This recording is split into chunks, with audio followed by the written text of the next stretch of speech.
Praise the lord. యేసు క్రీస్తు వారి పరిశుద్ధమైన నామంలో మీ అందరికీ వందనాలు, శుభాలు తెలియపరుస్తున్నానండి.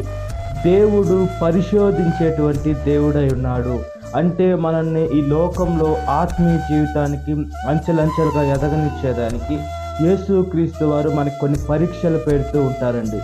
ఈ లోకంలో మనము శారీరకంగా కానీ ఆత్మీయంగా కానీ దేవుడిని పెట్టే పరీక్షలు ఎప్పుడైతే మనం ప్రార్థన చేసి వాటిని జయిస్తామో, ఆ పరిశోధనని జయిస్తామో, దేవుడు పెట్టిన పరీక్షని పాస్ అవుతామో, మనల్ని ఆత్మీయంగా కానీ ఈ లోకంలో ఉన్నటువంటి పరంగా కానీ దేవుడు ఒక పొజిషన్స్కి నిలబెట్టేటువంటి నమ్మదగిన దేవుడై ఉన్నాడు.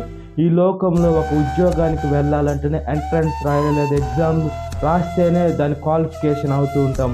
అదేవిధంగా మనం పరలోకానికి వెళ్ళేదానికి కూడా మనలో దేవుడు పిరికి ఆత్మ ఇవ్వలేదు, బలమైన ఆత్మనిచ్చాడు. దేవుడు కొన్నిసార్లు పరీక్షిస్తూ ఉంటాడు.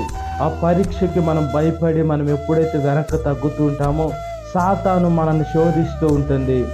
మనం ఎప్పుడైతే దృఢంగా బలంగా నిలబడుకుంటామో ఆ పరిశోధనని పాస్ అవుతాము, సాతాన్ని జయించగలుగుతాము, యేసయ్యకి దగ్గర అవుతాము. మనం ఆత్మీయ జీవితంలో కూడా ముందుకు కొనసాగే బిడ్డలుగా ఉంటాము. ఈ లోకంలో ఎటువైపు చూసినా కూడా మనకు బాధ, గాయము, నొప్పే తగులుతుంది. ఈ లోకంలో సాతాను శోధించినా కూడా దేవుని దగ్గరికి వెళ్ళి మనం ప్రార్థన చేస్తే దేవుడు అనుమతిస్తాడు. దానికి నా బిడ్డని ఒకసారి పరీక్షిస్తాను, నువ్వు ఒకసారి శోధించు, నా బిడ్డ నిలుస్తాడా లేదా వెనక్కి తిరిగి వెళ్ళిపోతాడని దేవుడు కొన్నిసార్లు మనుషులకి పరిశోధిస్తూ ఉంటాడు. దేవుడు శోధించే దేవుడు కాదు, కానీ పరీక్షిస్తూ ఉంటాడు. మనం ఎప్పుడైతే ఆ పరీక్షలో పాస్ అవుతామో మనం ఆయన బిడ్డలుగా ఈ లోకంలో దృఢంగా బలంగా ఉంటాం. కాబట్టి మనం ఆయన సాక్షులుగా, ఆయన ఆత్మీయ బిడ్డలుగా ఈ లోకంలో జీవించినట్లుగా ప్రార్థన. మహాపరిశుద్ధాత్మ దేవ, మా ప్రియ పరలోకపు తండ్రి, మీరు శోధించే దేవుడు కాదు, మీరు పరిశోధిస్తారయ్యా.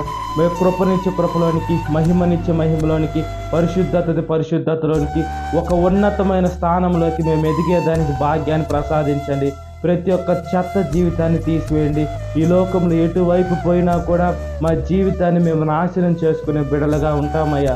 మా జీవితాన్ని ఎప్పుడైతే మీ పాదాల ముందు పెడతామో వేసే మీరు కొన్ని పరిశోధనలు మమ్మల్ని పరీక్షించినా కూడా ఆ పరీక్ష మేము పాస్ అవి వేసే మేము ఆత్మీయ జీవితంలో కానీ ఈ లోకంలో ఉన్నటువంటి జీవితం కానీ మేము కొంచెం మేము పైకి వస్తాం. కాబట్టి మీ బిడలుగా మమ్మల్ని జ్ఞాపకం చేసుకోమని అడుగుచు, దేనికి భయపడకుండా మీకు భయపడే భాగ్యాన్ని ప్రసాదించమని, సాతాను శోధన ప్రతి ఒక్క బిడ్డని విడుదల దయచేయమని, ఈ వాక్యం విన్న ప్రతి ఒక్క బిడ్డని పేరు పేరున జ్ఞాపకం చేసుకుని దినకాలపు దీవెనతో నింపమని నజరేయుడైన యేసు క్రీస్తు నామములో మిక్కిలి విన్నపం తరుచున్నాను నా పరలోకపు తండ్రి. ఆమేన్.